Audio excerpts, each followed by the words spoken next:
नमस्कार, मी सरिता कौशिक. 0 आवरच्या निवडणूक स्पेशल एपिसोडमध्ये आपलं स्वागत. आज आम्ही तुमच्यासाठी राजकीय बातम्यांची मेजवानी आणणार आहोत. खरं तर आज राज्यामध्ये अनेक घडामोडी राजकीय घडल्या आणि त्या महत्त्वाच्या घडामोडी आपल्याला आज बघायच्या आहे. राज्यात राजकीय तापमान वाढत असताना अजून एक लाट सुरू झाली आहे, ती म्हणजे नाराज वीरांची. कोणी उमेदवारी मिळाली नाही म्हणून नाराज, तर कोणी असलेली खासदारकी धोक्यात आली म्हणून नाराज, तर कोणी हक्काची जागा आघाडी धर्मापोटी सोडावी लागते म्हणून नाराज, कुणी जुन्या वादातून नाराज, तर कुणी भविष्यातील संघर्षामुळे नाराज. पण आजची नाराजी सगळ्यात मोठी जी बातमी आहे ती कोणा व्यक्तीची नसून थेट एका राष्ट्रीय पक्षाची आहे.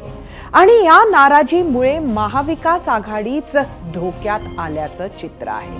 उद्धव ठाकरेंनी सांगलीच्या जागेवर आपला उमेदवार घोषित करून टाकल्यामुळे काँग्रेसनं तर आज थेट सांगली, भिवंडी आणि दक्षिण मध्य मुंबई अशा 3 जागांवर मित्र पक्षांचे उमेदवार असले तरी मैत्रीपूर्ण लढतीत आपलेही उमेदवार उतरवण्याची तयारी दाखवली. काय काय म्हणाले आहेत ते पुढे हे आपण या भागात बघणार आहोतच. पण दुसरीकडे देवेंद्र फडणवीसांच्या सागर बंगल्यावरही महायुतीतील नाराज नेत्यांनी गर्दी कायम ठेवली आहे.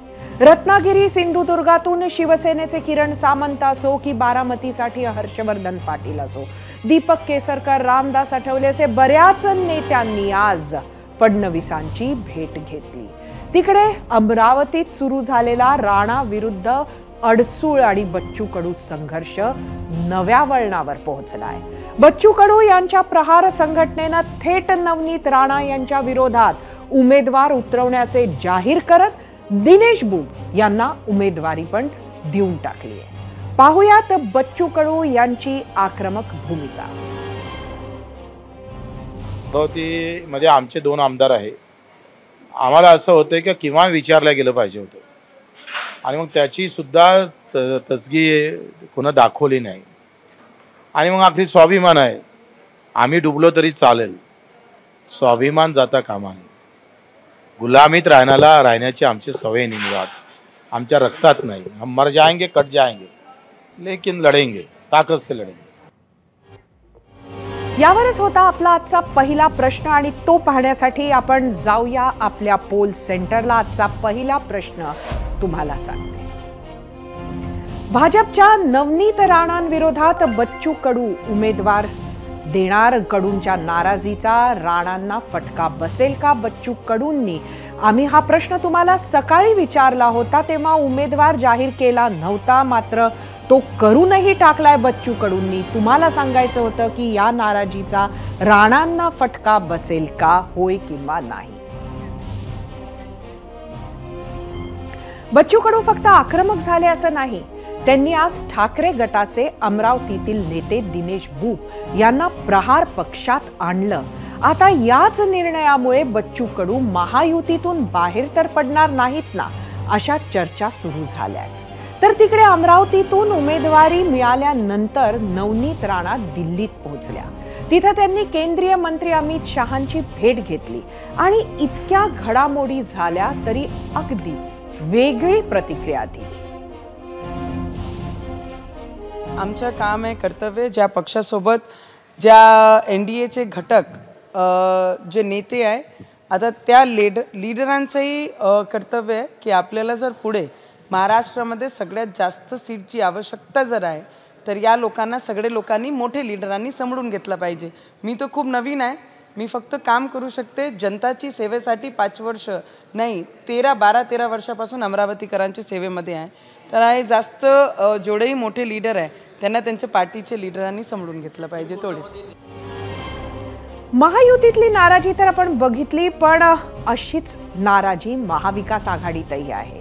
इथे तर काँग्रेसच्या ऑनलाईन बैठकीत अत्यंत महत्त्वाची चर्चा झाली आहे आणि याचे परिणाम आजपर्यंत एकजूट ठेवू शकलेल्या महाविकास आघाडीवर होऊ शकतात. ज्या ज्या जागांवर महाविकास आघाडीत मतभेद आहेत त्या मतदारसंघात थेट मैत्रीपूर्ण लढती कराव्यात अशी मागणी काँग्रेसच्या काही नेत्यांनी आजच्या या बैठकीत केली आहे. त्याचं झालं असं की महाविकास आघाडीत उद्धव ठाकरे आणि काँग्रेसनं आपले काही उमेदवार घोषित केले. राष्ट्रवादी काँग्रेस शरदचंद्र पवार पक्षाचा अद्याप वेट अँड वॉच सुरू आहे. आता ठाकरे आणि काँग्रेस यांच्यात सांगली, भिवंडी, दक्षिण मध्य मुंबई अशा काही जागांचा वाद सुरू आहे.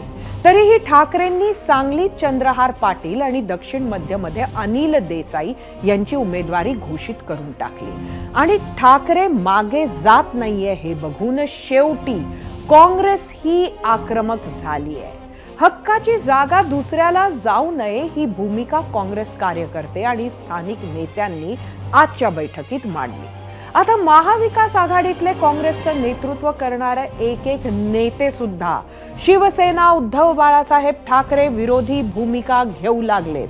आधी विश्वजित कदम, त्यानंतर नाना पटोले, मग बाळासाहेब थोरात आणि आता पृथ्वीराज बाबा. वादग्रस्त जागांवरून कार्यकर्ते आणि पदाधिकारी आक्रमक असल्याचा गर्भित इशाराच पृथ्वीराज चव्हाणांनी दिलाय. बरं, गोष्टी इथवर थांबल्या नाहीत. काँग्रेसच्या ह्या मैत्रीपूर्ण लढतीच्या भूमिकेवर संजय राऊतांनी थेट 48 जागांवरच धमकीवजा इशारा देऊन टाकलाय. पाहूयात. 2-3 जागाच्या बद्दल काही जे मतभेद आहेत की कोणी लढली पाहिजे, कोणाकडे स्ट्रॉंग उमेदवार आहेत, कोणाकडे खाली नेटवर्क आहे, याची चर्चा केली. तर मला वाटतं त्याचा अंतिम निर्णय जेव्हा इंडिया आघाडीच्या बैठकीला महाराष्ट्रातले नेते शरद पवार, उद्धवजी ठाकरे हे जाणार आहेत, आमचे नेते जातील, तर त्यावेळेला मला वाटतं अंतिम चर्चा होईल आणि काहीतरी मग पुढं मागं काहीतरी सरकून निर्णय होईल. परंतु कार्यकर्त्यांच्या भावनेचाही विचार करणं गरजेचं आहे. सांगलीमध्ये, भिवंडीमध्ये कार्यकर्त्यांची भावना फार तीव्र आहेत. ही निवडणूक जिंकायची असेल तर सर्व एजन्सीचा वापर केला पाहिजे आणि दुरुपयोग केला पाहिजे, गैरवापर केला पाहिजे. भाजपने ठरवलेलं आहे. आम्हाला दंड दिला पाहिजे म्हणून मग पैसे असलेली खाती गोठवून टाकायची, पैसे जप्त करायचे, हा इतका नंगानाच सत्तेचा चाललेला आहे की एका बाजूला विरोधी पक्षाला निवडून येऊ द्यायचं नाही, एखादं जे काही करावं लागेल ते करायचं. हा त्यातून मेसेज काय जातोय की भाजप आता 400 पार की जरी बात करत असले तरी त्यांचं कुठेतरी आत्मविश्वास त्यांचा नाहीसा झालेला आहे, कमी झालेला आहे.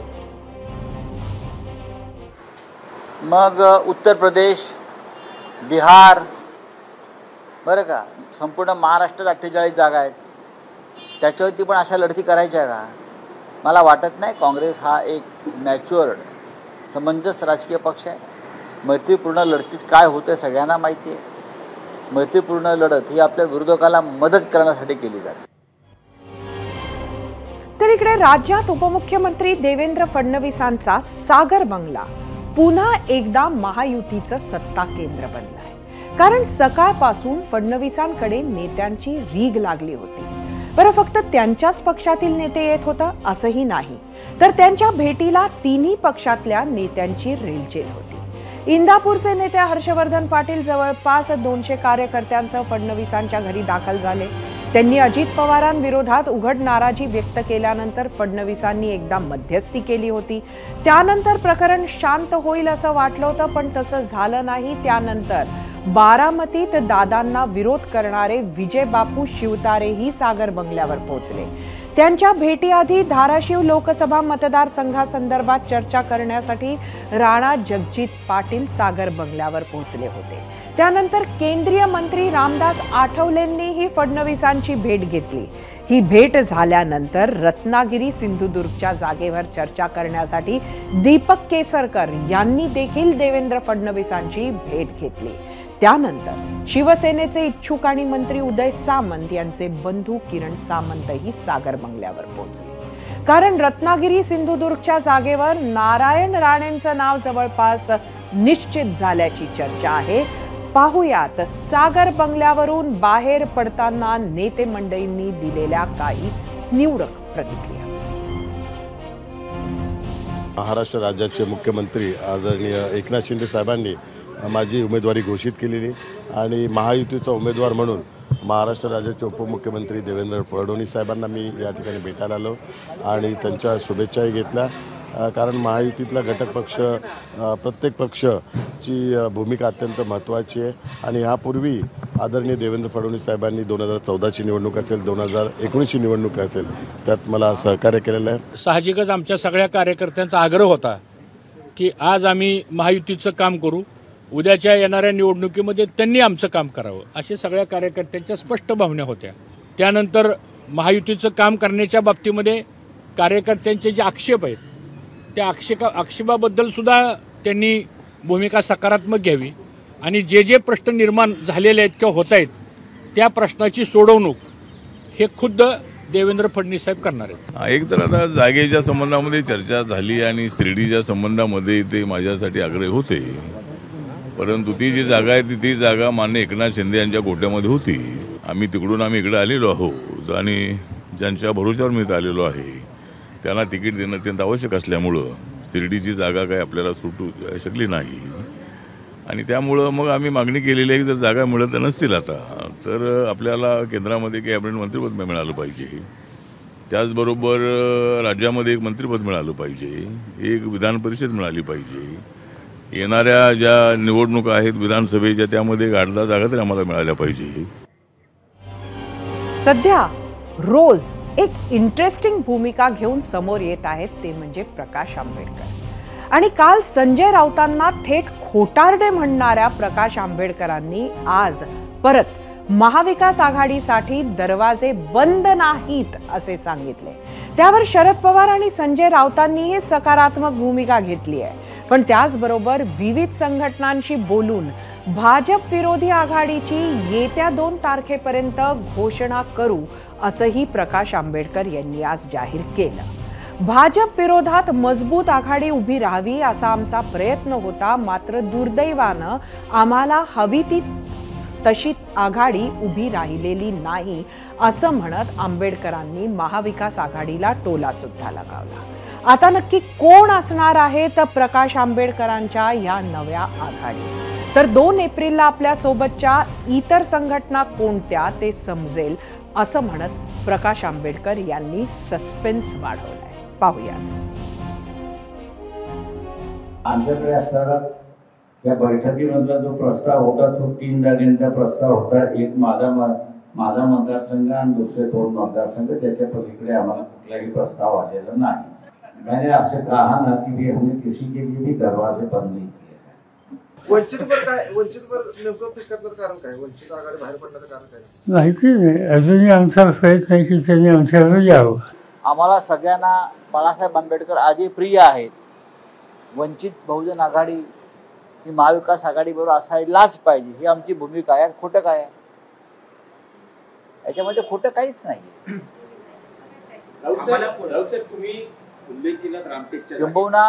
किंबहुना शिवसेना आणि वंचित बहुजन आघाडीची युती ही सगळ्यात आधी झालेली आहे आणि त्याच्यामध्ये माननीय उद्धव ठाकरे साहेबच होते ना. आता बातमी अजित पवारांना धक्का देणारी.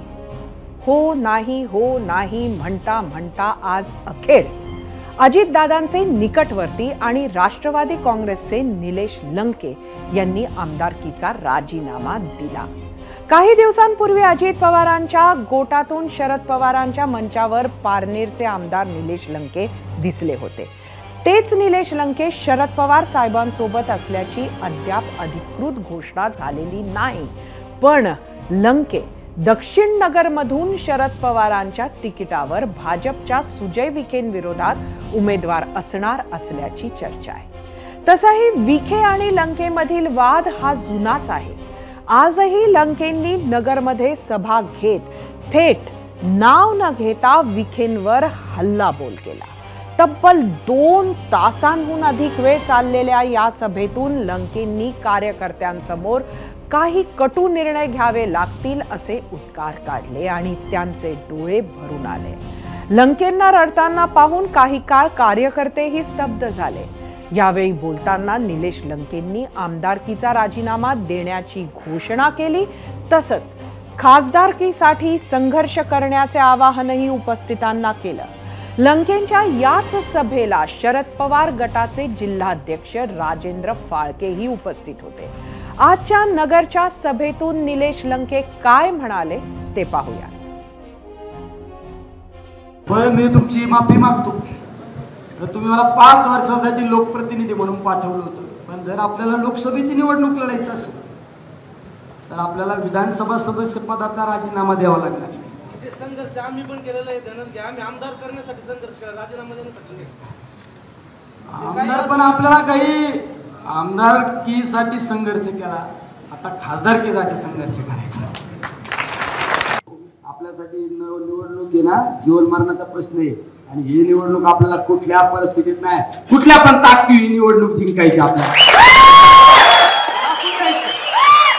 या प्रस्थापित लोकांना दाखवून द्यायचं, अरे सर्वसामान्य लोकांची जेव्हा ताकद एक वाटते ना, त्यावेळेस त्यांना घरचा आहेर दिल्याशिवाय लोक राहत नाही. आता प्रमुख राजकीय घडामोडी पाहिल्यानंतर आता वळूयात बच्चू कडूंच्या प्रश्नाकडे, ज्यावर तुम्ही दिलेल्या प्रतिक्रिया पाहण्यासाठी आपण जाऊया आपल्या मीडिया सेंटरवर. पहिले आजचा प्रश्न परत एकदा बघूया. भाजपच्या नवनीत राणांविरोधात बच्चू कडू उमेदवार देणार दिला. कडूंच्या नाराजीचा राणांना फटका बसेल का? सोशल मीडियावर आलेल्या प्रतिक्रिया पाहूयात. एक्स वरून शशांक महाडिक, कडूंच्या नाराजीचा फटका नवनीत राणांना बसणार नाही.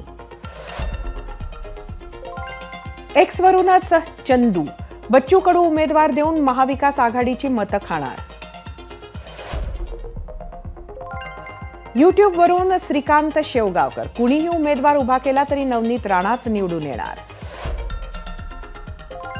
युट्यूब वरून गणेश शेजवळ, कडूंच्या विरोधाचा फटका बसणार, राणांचा भरघोस मतांनी पराभव होणार. युट्यूब वरून किरण सावंत, कडू विरोधात नसले तरीही नवनीत राणा जिंकणार नाही.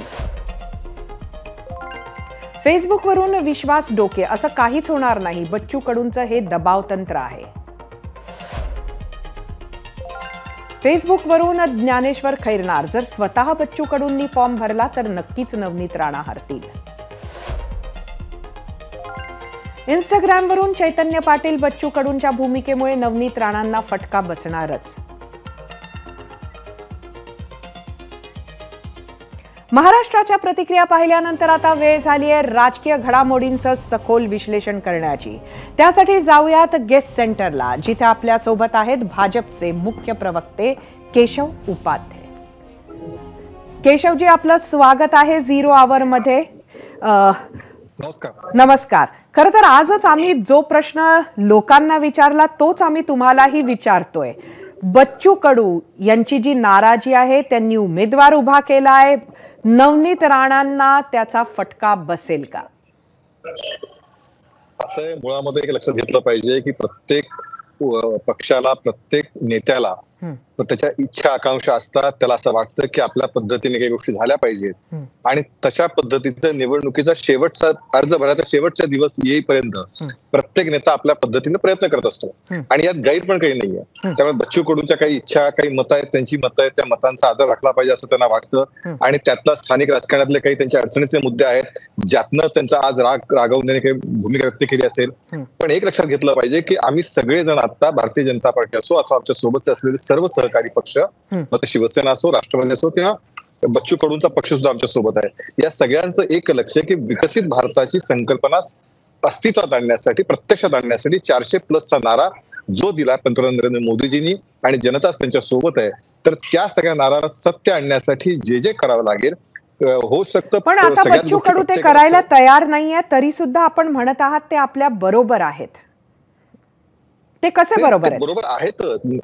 नाही, ते बरोबर आहेतच. प्रश्न असा आहे ते सरकारमध्ये आहे, ते सरकारचा पाठिंबा आहे असं मी तुम्हाला पहिल्या शब्दप्रयोग वाक्य म्हणून मी जाणीवपूर्वक केलं की अर्ज भरायच्या तुम्ही ज्येष्ठ पत्रकार आहात, तुम्हाला सुद्धा सगळं माहिती आहे. अर्ज भरायच्या शेवटच्या क्षणापर्यंत प्रत्येक जण आपल्या भावना, आपली मतं ही आग्रहाने मांडून त्या सत्य करून घेण्याचा प्रयत्न करत असतो. केशवजी, म्हणजे ह्याचा अर्थ असा काढायचा का की आताही बच्चू कडू यांचं मन वळवण्याचा प्रयत्न कुठंतरी भाजपा किंवा सरकारकडनं होणार, महायुतीकडनं होणार, आणि जर ते त्यांचं मन वळवू शकलात तर त्यांच्याशी चर्चा करण्याचा प्रयत्न होणार आहे का?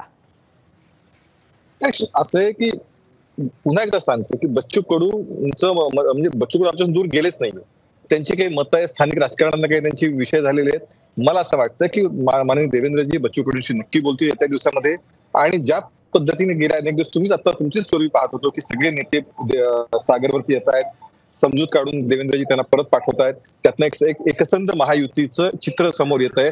तसंच नेमकं मला विश्वास आहे की मोदीजींचं स्वप्न जे मोदी 400चा नारा आपल्याला पार करायचा आहे, त्यासाठी बच्चू कडूजी सुद्धा पुढच्या काळात महायुती सोबतच असतील. त्यांच्या भावना ते मांडतात, त्यात गैरअर्थ मांडण्याचं कारण नाही, पण त्यांच्या भावना समस्या जे काय आहेत त्याच्यावरती मला नक्की खात्री आहे की देवेंद्रजी उत्तर काढतील आणि त्यांचं समाधान करतील. केशवजी, एकंदरीत अमरावतीचं जर चित्र पाहिलं तर तिथे एकीकडे बच्चू कडूंची नाराजी आणि आपल्याला बच्चू कडूंचा आक्रमक स्वभाव हा गेली अनेक दशकांचा माहिती आहे. ते आज समोर आले आणि त्यांनी उमेदवार दिला. मात्र सगळ्यांना हे सुद्धा तेवढंच माहिती आहे की तेवढीच नाराजी अडसुळांची आहे, तेवढीच नाराजी अगदी प्रवीण पोटे असो किंवा इतर भाजपाचे कार्यकर्ते आहेत त्यांचे आहेत. प्रवीण पोटेंसारखे तिथे नेते आहेत, ते आज उघड बच्चू कडूंच्या प्लॅटफॉर्मवर आज आले नसतील, पण ही तिघही ताकदवर मंडळी आहे, त्याचा फटका कुठंतरी अमरावतीत बसू शकतो का? काय नक्की प्लॅन आहे भाजपाकडे? हे मान्य केलं आपण, जसं म्हणतात ते की प्रत्येकाला आपापली भूमिका असते, काही कारणं असतील ते त्यामुळे त्यांनी तिथं विरोध केला. प्रश्न विरोधाचा नाही, प्रश्न हा आहे या विरोधाचा किती मोठा फटका बसू शकेल? असं आहे की आता अजून प्रत्यक्ष निवडणुकीला तशा अर्थाने काही टप्प्यांमध्ये निवडणूक सुरू झाली आहे, पण तशा अर्थाने निवडणुकीला अजून सुरुवात झालेली नाही जी कधीच पुढच्या 2-3 दिवसामध्ये होईल. त्यामुळे अजून बरेच मुद्दे रंगायचे, बऱ्याच विषय यायचे. त्यामुळे एकदा का त्यातनं पंतप्रधान नरेंद्र मोदींच्या सभा महाराष्ट्रात व्हायच्या, हे सगळं. आणि आता सुद्धा महाराष्ट्रातलं वातावरण हे मोदीमय झालेलं, हा पहिला मुद्दा. दुसरा मुद्दा भारतीय जनता पार्टीच्या कार्यकर्त्यांचं वैशिष्ट्य आहे. म्हणजे प्रवीण पोटे नक्की ताकदवर आहेत, बाकी सगळे आमचे स्थानिक नेते आहेत ते पूर्णपणे ताकदवर नेते आहेत त्या अमरावतीचे. पण तरी सुद्धा भारतीय जनता पार्टीचं वैशिष्ट्य असं असतं की ज्या ठिकाणी एकदा निर्णय होतो, पण आम्ही आमच्यामध्ये 100% चर्चा होईल, त्यामध्ये मतं वेगळी मांडली जातील, पण एकदा निर्णय झाला की मग मात्र त्या निर्णयावरती भारतीय जनता पार्टीचा प्रत्येक कार्यकर्ता मनाविरुद्ध असला तरी सुद्धा तितक्याच ताकदीने बाहेर पडतो आणि तो पक्षाचा निर्णय आपला निर्णय समजून कामाला लागतो. अमरावतीमध्ये सुद्धा जरी काही गोष्टींमध्ये पटत नसेल, असं स्थानिक झालं असू शकतं, पण तरी सुद्धा आता आमचं सगळ्यांचं ध्येय व्यापक आहे. आम्हाला पंतप्रधान नरेंद्र मोदीजी पुढच्या काळामध्ये पंतप्रधान नक्की होणार आहेत, त्यात इथला प्रत्येक खासदार हा सहभागी असेल. 45+ आमचा नारा आहे, तोच आम्हाला साध्य करायचा आहे, तो आम्हाला आणायचा आहे आणि जनता हा नारा येण्यासाठी सोबत आहे. त्यामुळे अशा परिस्थितीमध्ये जरी काही समजा स्थानिक ठिकाणच्या काही गोष्टी असतील तर ते मनभेद नाहीत, मतभेद आहेत. ते मतभेद निघून जातील आणि पूर्ण ताकदीने प्रवीण पोटे सहित बाकी सगळी जी लोक आहेत ती पूर्ण ताकदीने भारतीय जनता पार्टी म्हणजे भारतीय जनता पार्टीचेच आहेत ती लोक सगळी, ते उभे राहतील. राहता राहिला बच्चू कडूंचा प्रश्न. बच्चू कडू आपण पाहतो सातत्याने या महायुतीच्या सरकारने सहभागी आहेत. त्यांनी जे प्रश्न मांडले ते प्रश्नाचं उत्तर एकनाथ शिंदे जे असतील, देवेंद्रजी असतील त्यांनी दिले. दिव्यांगांचं त्यासाठी त्यांना विशेष रचना हवी होती, महामंडळ हवं होतं, त्या पद्धतीची रचना केली. त्यामुळे ज्या पद्धतीच्या अपेक्षा त्यांच्या होत्या त्या पद्धतीने काम करणार हे महायुतीचं सरकार आहे. आता राहता स्थानिक ठिकाणचा प्रश्न आहे, त्या स्थानिक ठिकाणच्या प्रश्नावरती उत्तर काढण्याचं, त्यांना निश्चित करण्याचं काम मला असं वाटतं माननीय देवेंद्रजी पुढच्या काळात करतील आणि या प्रश्नामध्ये अमरावतीमध्ये 100% पुन्हा एकदा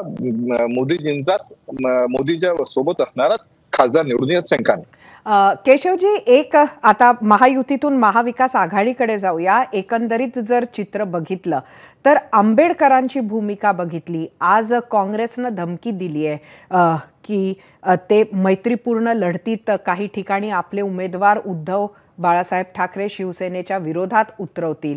एकंदरीत येणाऱ्या काळात महाविकास आघाडीच्या एकसंधतेकडे आपण कसं बघता? मला तुम्हाला हेच सांगायचं आहे, म्हणजे महायुतीमध्ये एखाद दुसरी काहीतरी ठिकाणी अशा गोष्टी घडल्या त्याच्यावरून आपण चर्चा करतोय, पण समोर महाविकास आघाडीमध्ये कशात कुणात पायपोसच नाही. डायरेक्ट थेट पद्धतीने ज्या पद्धतीने काल तर खंजीर खुपसल्याची भाषा प्रकाश आंबेडकरांनी केली संजय राऊतांबद्दल, काँग्रेसने ज्या पद्धतीचे कार्टून शिवसेनेबद्दलचे कार्टून चालवले, ज्या पद्धतीची टीका संजय निरुपम बसित बाकी सगळ्या नेत्यांनी केल्या, आपापसामध्ये ज्या पद्धतीची लाथाळी आजही तुम्हीच बातम्या चालवल्या असतील की आज सुद्धा शरद पवार आणि काँग्रेसनी शिवसेनेच्या म्हणजे उद्धव ठाकरे गटाबद्दलच्या ज्या पद्धतीच्या नाराजी व्यक्त जागा जाहीर करण्याबद्दल, त्यामुळे ही सगळी परिस्थिती बघता ज्यांचं कुठल्याच पद्धतीचं एकमत होऊ शकत नाही, उमेदवाराबद्दल गेले 6 महिने ते गुराळ त्यांचं सुरू आहे, ते आपण पाहतो आहोत. जागा वाटपाबद्दल कसली चर्चा एकमत होऊ शकत नाहीये, अनेक जागांवरती एकमत नाहीये, एकमेकांमध्ये लाथाळ्या प्रचंड सुरू आहेत. आणि तरी सुद्धा म्हणजे एखाद्या अमरावतीच्या जागेवरनं इथे आपण चर्चा करतोय, पण इथे महाराष्ट्रात अशा अनेक ठिकाणी जवळपास प्रत्येक ठिकाणी ज्या ठिकाणी उद्धव ठाकरे गटाला जागा मिळाली त्या ठिकाणी काँग्रेस आणि राष्ट्रवादी शरद पवार गटाचे लोक आग्रही आहेत, बाकी ठिकाणी उलटी परिस्थिती आहे. त्यामुळे या लाथाळीचं पुढच्या काळात म्हणजे इथंच एक येऊ शकत नाही, पुढे देशासाठी काय ते एक येणार आहेत हेच चित्र जनतेसमोर जात आहे. आणि पुढच्या काळामध्ये महाविकास आघाडी आहे की नाही अस्तित्वात असा प्रश्न पुढच्या 15 दिवसांनंतर पाहायला मिळेल, हे तुम्हाला नक्की सांगतो. केशवजी धन्यवाद, आपण 0 आवरमध्ये आलात आणि आमच्या प्रश्नांची उत्तरं दिलीत. कडूंच्या प्रश्नावर तुम्ही दिलेला कौल पाहण्यासाठी जाऊया आपल्या पोल सेंटरला. आजचा आपला प्रश्न परत एकदा सांगते. भाजपच्या नवनीत राणांविरोधात बच्चू कडू यांचा उमेदवार रिंगणात. कडूंच्या नाराजीचा राणांना फटका बसेल का? एकूण 38,000 मतं युट्यूबवर. 87% होय म्हटलंय, 13% नाही. इंस्टाग्रामवर एकूण 4,500 मतं. 80% होय म्हटलंय, 20% नाही. फेसबुकवर एकूण 3,000 मतं.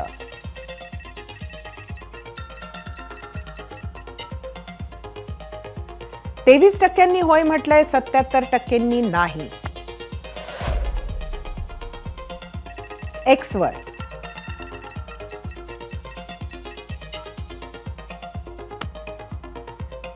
78% होय म्हटलंय, 22% नाही. आधी राज्यात 4 प्रमुख पक्ष होते. शिवसेना भाजप यांची युती, काँग्रेस राष्ट्रवादीची आघाडी. याच्यातच प्रमुख निवडणुका व्हायच्या. त्यामुळे निवडणुकीत एका जागेसाठी आघाडी असो की युती जास्तीत जास्त 4 दावेदार असायचे. त्यातही बंडखोरी व्हायचीच. मात्र आता राज्यात महाविकास आघाडी आणि महायुतीत प्रत्येकी 3-3 प्रमुख पक्ष, त्यामुळे एका मतदारसंघात 3-3 असे 6 दावेदार झाले. आणि याच 6 पैकी फक्त 2घांनाच उमेदवारी मिळणार. म्हणून उरलेल्या 4 जणांची नाराजी होणार आणि त्याच नाराजीचा राजकीय विरोधकांना फायदा होऊ नये म्हणूनच की काय राज्यातल्या दोन्ही आघाड्यांचं जागा वाटप अजूनही पूर्णतः जाहीर होत नाहीये. तिकिटाचं टेन्शन असलेल्या प्रत्येक इच्छुकानं थेट पक्ष नेतृत्वाचं टेन्शन वाढवलंय. हेच महाराष्ट्र पाहतोय. उपमुख्यमंत्री देवेंद्र फडणवीसांचा सागर बंगला असो, शरद पवारांचं सिल्वर ओक असो, दोन्ही बंगल्यांवर नाराजांची आणि इच्छुकांची गर्दी नित्याचीच बनली आहे. आता तर पहिल्याच टप्प्यातील जागांसाठीची रणधुमाळी सुरू झाली आहे. त्यामुळे नाराज वीरांचा पिक्चर अभी बाकी है मेरे दोस्त असंच म्हणावं लागेल.